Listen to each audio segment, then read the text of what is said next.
In this video, we'll be going over the difference between real gases versus ideal gases. We'll start off with the differences in the characteristics, and then we'll go through several examples together.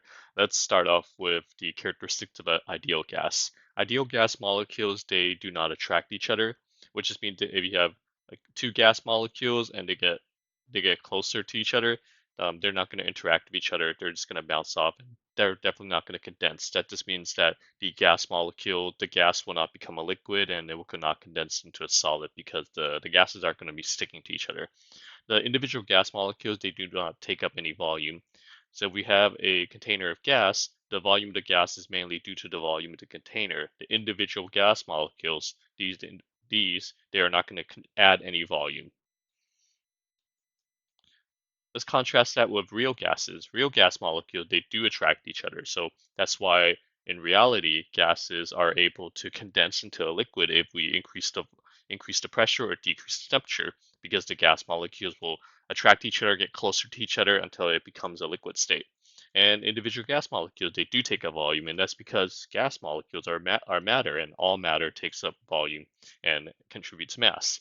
Well, a gas is going to behave most ideally at high temperature and high volume slash low pressure. Let's talk about why these are the cases.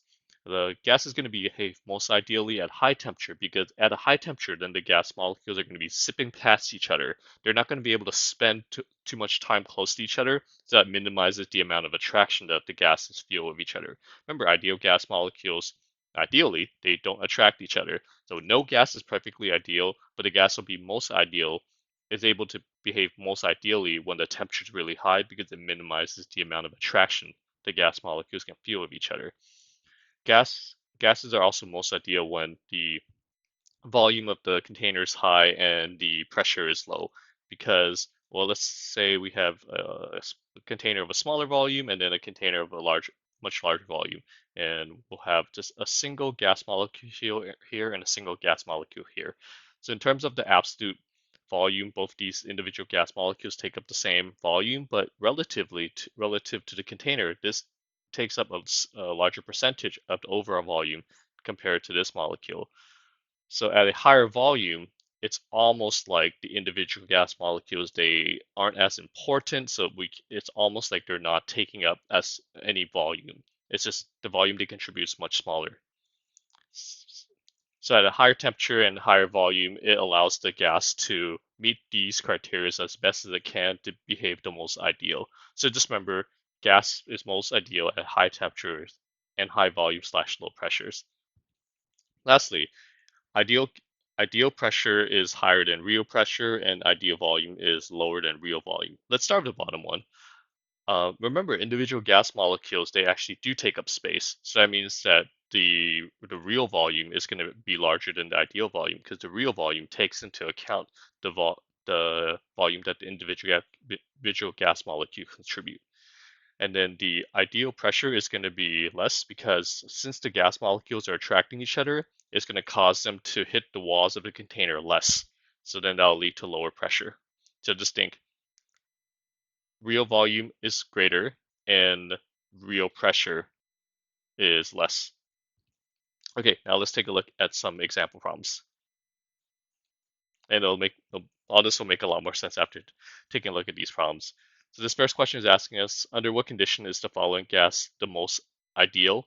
Well, we know that gas molecules behave most ideal at a high temperature, high volume, low pressure. So let's look for the one where here we have differences in pressure and temperature. So let's look for the one that has the lowest pressure. And the lowest pressure is going to be either A or B.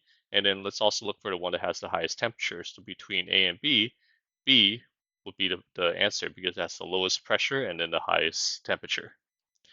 This next question, we're given a gas and we're asked which of the gas will deviate the most from ideal behavior. So that means that it's going to behave the least ideally. Well, we know that gas ideal gas molecules, they don't attract each other. Here we have a table showing their attractive forces, their polarizability, which is a reflection of the London dispersion force, and the dipole moments. So the ones that's going to deviate the most from ideal behavior is the one that has the most amount of attraction. So that is going to be CH3Cl because it has the highest polarizability and it has the highest dipole moment. So that'll be A. And the one that would behave the most ideally would be the one that has the least attraction, which in this case would be O2, has the lowest polarizability and has no dipole moments. Okay. And then this next question reads, research scientist measures the pressure of NH3 at 300 degrees Kelvin and notice that the the pressure is lower than it is calculated using the ideal gas law. This deviation in pressure is most likely due to, so this problem is just saying that the real pressure is less than the ideal pressure.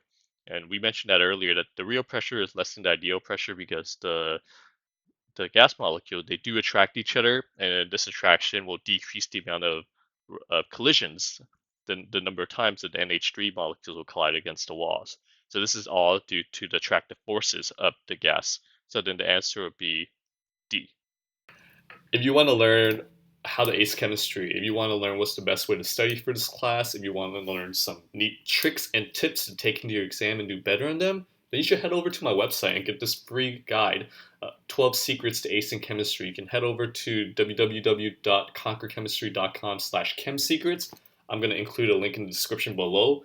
Check it out. I think it's really going to help you, and you're gonna like it. Until next time, keep working hard and continue the good work.